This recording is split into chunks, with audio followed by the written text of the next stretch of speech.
Olá, seja muito bem-vindo ao módulo Manutenção e Instalação de Equipamentos.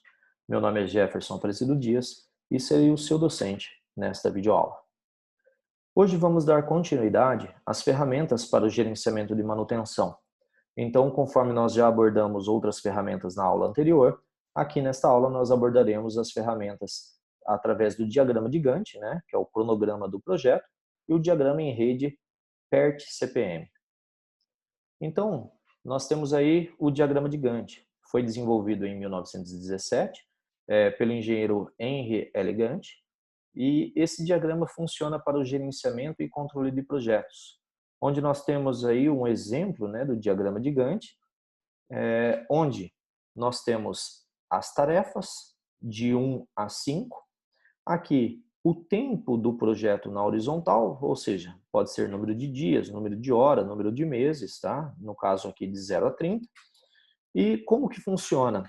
Então, a tarefa 1, para esse tipo de gráfico, quando ela for concluída, dá-se início à tarefa 2. Ou seja, eu não consigo iniciar a tarefa 2 enquanto não finalizar a tarefa 1. E assim, respectivamente, para a tarefa 3. Então, a tarefa 3 só será iniciada quando eu finalizar a tarefa 2. Então, eu só consigo iniciar a tarefa 3 ao ser concluída a tarefa 2 e assim sucessivamente para as demais tarefas. Onde que normalmente esse tipo de gráfico é utilizado? Normalmente quando o trabalho é efetuado por apenas uma pessoa e essa pessoa trabalha efetuando, dividindo aí o projeto em pequenos fragmentos, onde ele executa cada parte da tarefa. E ao concluir a primeira parte do projeto, aí ele avança para a segunda, porque só quando ele concluir a segunda, ele avança para a terceira e assim, respectivamente, até concluir o projeto ou até concluir todas as etapas do projeto. Só que existem relações existentes entre essas tarefas que são muito importantes. Quais são essas relações? São 4 relações, na verdade. Então, aqui, primeiramente, nós temos a relação de término e início, ou seja, eu termino a tarefa A para iniciar a tarefa B, ou ainda de uma outra forma, a tarefa B só inicia quando a tarefa A terminar. Exemplo, uma rosca interna de um eixo. Não dá para fazer a rosca interna de um eixo sem antes efetuar a pré-furação do eixo, para que depois eu possa fazer a rosca interna. Aqui, nesse caso, nós temos uma outra relação que é término-término, ou seja, tarefa A e tarefa B. O que significa isso? Que a tarefa B só termina quando a tarefa A terminar. Exemplo, assar um bolo e fazer a cobertura. As tarefas irão terminar juntas, Na verdade, enquanto o bolo vai assando, eu vou fazendo aí a sua respectiva cobertura, por exemplo, tá? Isso daqui funciona muito quando também nós estamos no chão de fábrica trabalhando em equipe, onde eu dependo do meu parceiro. Eu não tenho como colocar a máquina para rodar se a parte mecânica não estiver concluída juntamente com a parte elétrica, tá? Então, uma tarefa só termina quando a outra também terminar. Senão, eu não consigo liberar a máquina para voltar ao trabalho. Nós temos também aqui a relação início-início, ou seja, ambas as tarefas começam junto, Então, a tarefa B inicia junto com a tarefa A. Por exemplo, emitir uma nota fiscal ao mesmo tempo que estou embalando um produto. Então, eu efetuo a compra do produto e enquanto eu estou pagando, efetuando o pagamento, alguém já está embalando o produto simultaneamente enquanto essa nota fiscal é emitida. E nós temos também a relação início e término. Nesse caso aqui, tarefa B, tarefa A. Ou seja, apesar da seta estar apontando de A para B, a tarefa B só termina quando a tarefa A começar, Então, por exemplo, fazer o transporte de uma mercadoria. O transporte da mercadoria é tarefa A. Só que quando que vai ser efetuado o transporte dessa mercadoria? Depois que fazer o seguro da mercadoria. Ou seja, eu comprei um determinado produto, ele tem que ser entregue para mim, é um produto que pode aí, por exemplo, quebrar, danificar, amassar. Então, eu tenho que fazer um seguro para garantir a entrega dessa mercadoria. Tá? Então, são esses 4 tipos de relações existentes que nós utilizamos no gráfico de Gantt. Então, aqui nós temos um resumo geral, né, dessas relações. Então, relação término-início, relação término-término, relação início-início e relação início-término, tá ok? Além das relações, nós temos antecipações e atrasos também, que é normal ocorrer num projeto, tá? Normal, normal não deve ser, mas às vezes já é predefinido desta forma. Então, a relação normal, o que que acontece? Como que funciona a relação normal? Logo acaba a tarefa A e se inicia a tarefa B. Esse, vamos dizer assim, é o mundo ideal. Estou finalizando a A, já começo a B, não paro. Só que existe também uma relação de antecipação. Então, o que significa isso? Que a tarefa A se inicia e quando eu estou concluindo, quase terminando a tarefa A, ou seja, ela está ainda em andamento, eu consigo já começar, iniciar, dar prosseguimento através do início da tarefa B. Ou seja, não foi concluída ainda a tarefa A, mas a tarefa B já se iniciou. Normalmente, trabalhos em equipe, isso é muito comum, tá? E existe também a relação de atraso, né? Ou seja, a tarefa A se inicia e tem-se um atraso para começar a tarefa B. Ou seja, eu concluí a tarefa A, porém, de repente, a máquina quebrou para eu fazer um determinado processo. Então, ocorre um atraso, porque aqui na tarefa A, por exemplo, no caso lá de efetuar uma rosca interna, a tarefa A seria fazer o furo, né? Fazer o furo interno. Então, poxa, de repente eu concluí tudo de fazer o furo interno, só que daí a máquina quebrou, ou o macho quebrou, ou a ferramenta para fazer essa rosca interna foi prejudicada. Então, isso vai ocasionar um atraso para iniciar, para efetuar a tarefa B. Então, nós temos aqui o PERT, na verdade, o que que ele vem? Que é o outro diagrama, né? Que é o diagrama agora em rede PERT-CPM. O PERT, na verdade, ele vem de uma sigla, Program Evaluation and Review Technique. É uma técnica que surgiu em 1958.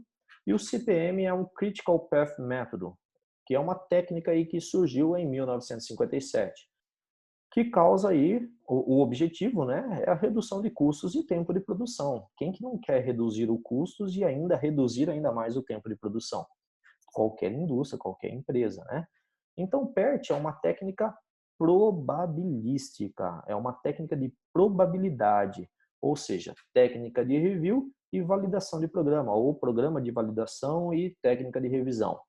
Já o CPM é uma técnica determinística. Olha, eu quero determinar a redução de custo, eu quero determinar o tempo de produção. Então eu uso o CPM. Porém, ambas se juntaram, né? E aí, como que ocorreu os conceitos da técnica?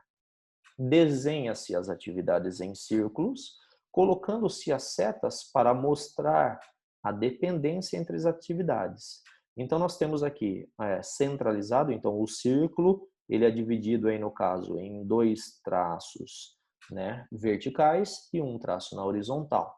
Então, eu tenho aqui 4 siglas nas extremidades, que é primeira data de início e a última data de início, ou seja, eu trabalho com uma variação para que eu comece a iniciar a atividade A. E essa atividade A vai ter uma duração. E essa duração, ela ainda permite que a partir do momento que eu consigo iniciar, ou seja, entre essa faixa, né, da primeira data e a última data de início, eu tenho um gargalo, vamos dizer assim, eu tenho também a primeira data de término e a última data de término. Então, se eu tenho a primeira data de início, eu vou ter a primeira data para terminar. Se eu tenho a última data de início, eu tenho a última data para terminar. Eu tenho que trabalhar entre essa faixa para que não saia de controle, né?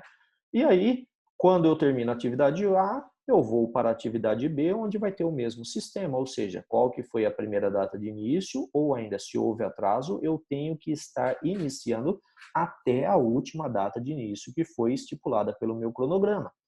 E aí eu tenho também a primeira data de término até a última data de término.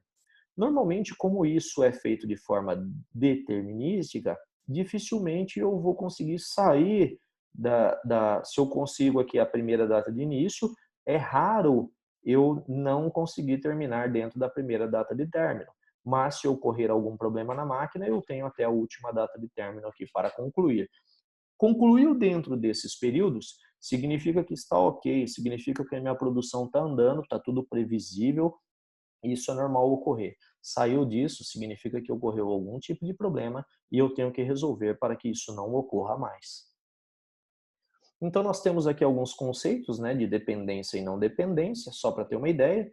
Então, aqui nós temos um conceito, primeiramente, de dependência. Então, existe o início, ele vai para a atividade A, então tem a primeira data de início e a última data de início. A atividade A, ela tem que ser feita em tantos dias, isso já foi testado, verificado, validado, então tem esse número de dias, mas ela tem também a primeira data de término e a última data de término. A partir do momento que eu concluí a atividade A, eu venho para a atividade B. E aí, então, inicia-se a atividade B, então eu tenho a primeira data de início, a última data de início, então a atividade B ela tem que ser efetuada dentro de tantos dias, e aí eu vou ter a primeira data de término até a última data de término, e isso vai finalizar o meu processo. Então, aqui nós chamamos de conceito de dependência. E eu tenho também o conceito de independência. Então, nesse caso aqui, o primeiro caso, que é o conceito de dependência, a atividade B, ela é totalmente dependente da atividade A, ou seja, só inicio a atividade B após a atividade A for concluída. Já nesse caso aqui, nós temos um conceito de não dependência, ou seja, ambas as atividades trabalham em paralelo sem que sejam dependentes. Por exemplo, máquinas diferentes. Então, eu tenho aqui a mesma coisa, né? A primeira data de início e a última data de início para efetuar a atividade A, e posso também ter a primeira data de início e a última data de início para iniciar a atividade B. O número de dias podem ser diferentes, mas eles trabalham em paralelo, um não tem nada a ver com o outro, e eles podem finalizar no mesmo período de tempo. Ou seja, a atividade B não depende da atividade A.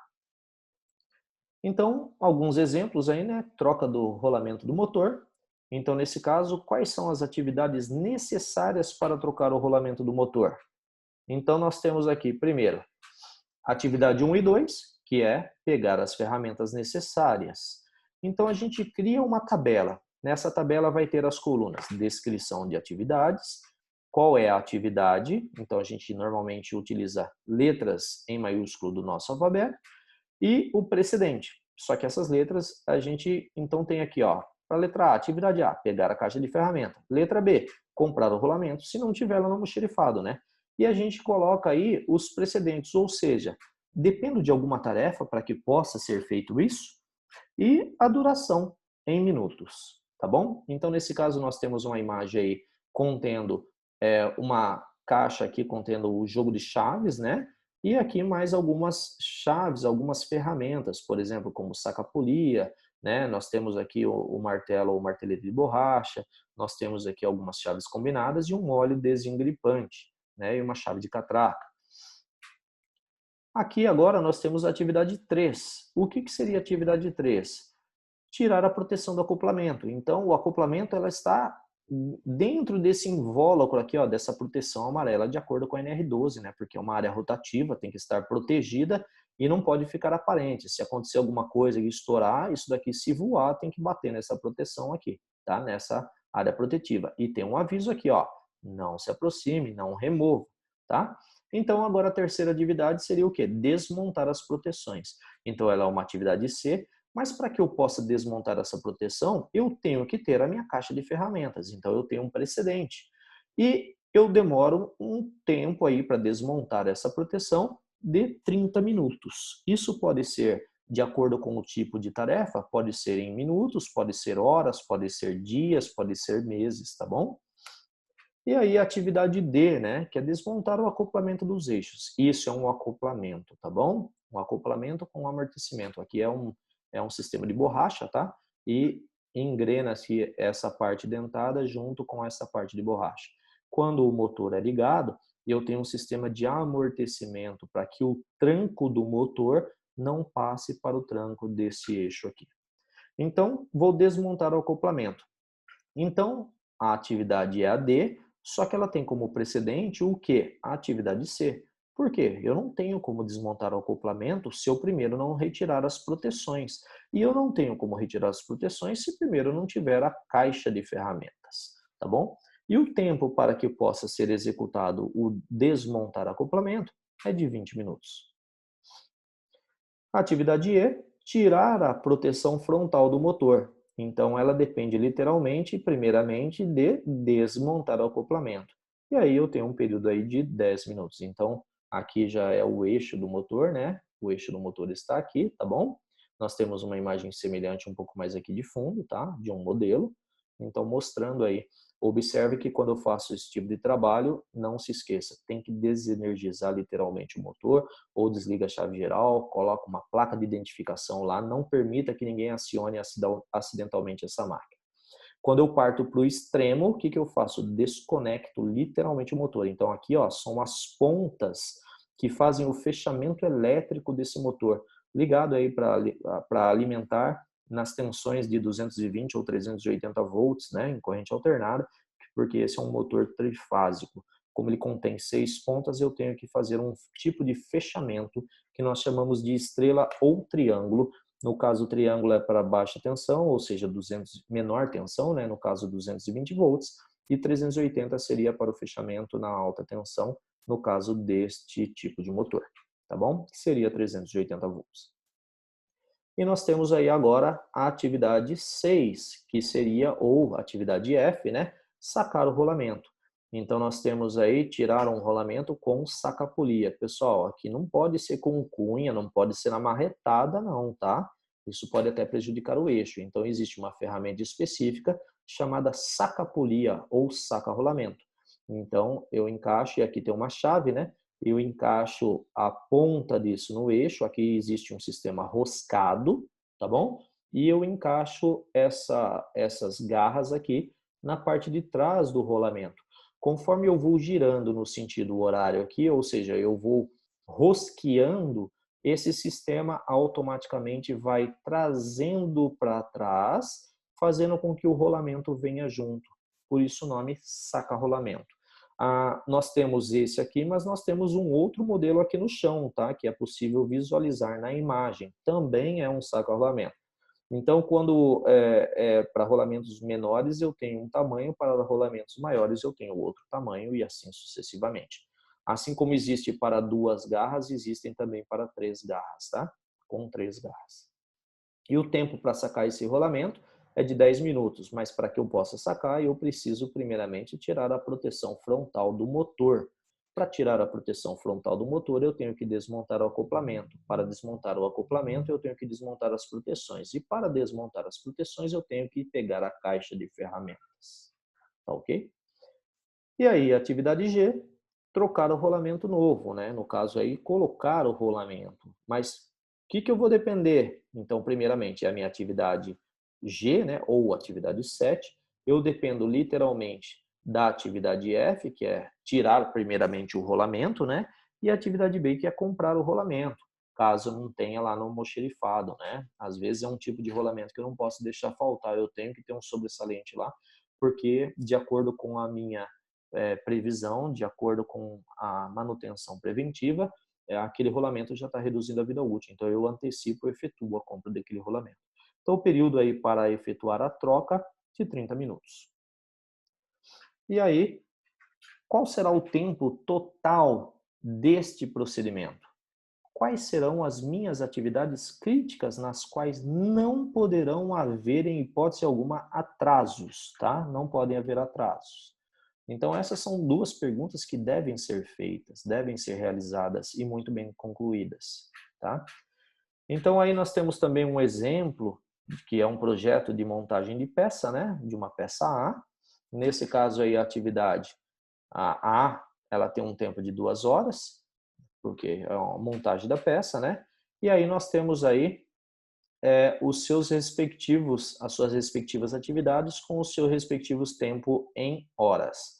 E qual que é o objetivo desse modelo aqui, desse exemplo? Determinar o diagrama PERT-CPM, caminho crítico, né? Indicar as atividades, a folga das atividades, assim como o tempo total de montagem. Tá ok? Muito simples, né? Então, aí nós temos também um projeto de uma montagem de peça B, para que vocês possam fazer, né? Então, determinar o diagrama PERT-CPM, caminho crítico, né? Indicar aí as atividades, a folga das atividades, assim como o tempo de montagem para que tudo isso seja efetuado. Muito simples, tá ok? Aqui nós temos já como um exercício, né? Que seria todas as minhas atividades, né? Contendo as descrições. Quais são as descrições? Escavação, fundação, paredes, telhado, escaneamento interior, escaneamento exterior, muros, pintura exterior, instalação elétrica, divisórias, piso, pintura interior, acabamento exterior e acabamento interior. Nós temos os respectivos precedentes e todas as suas durações. Qual que vai ser o objetivo? Você tem que montar um diagrama de Gantt com as relações das atividades. Determinar o diagrama PERT-CPM, caminho crítico, né? Indicar as atividades, a folga das atividades, assim como o tempo total de montagem. Observação, essas durações aqui ó, são em semanas, tá bom? Então, um exercício aí para ser colocado em prática. Muito obrigado e até a nossa próxima videoaula.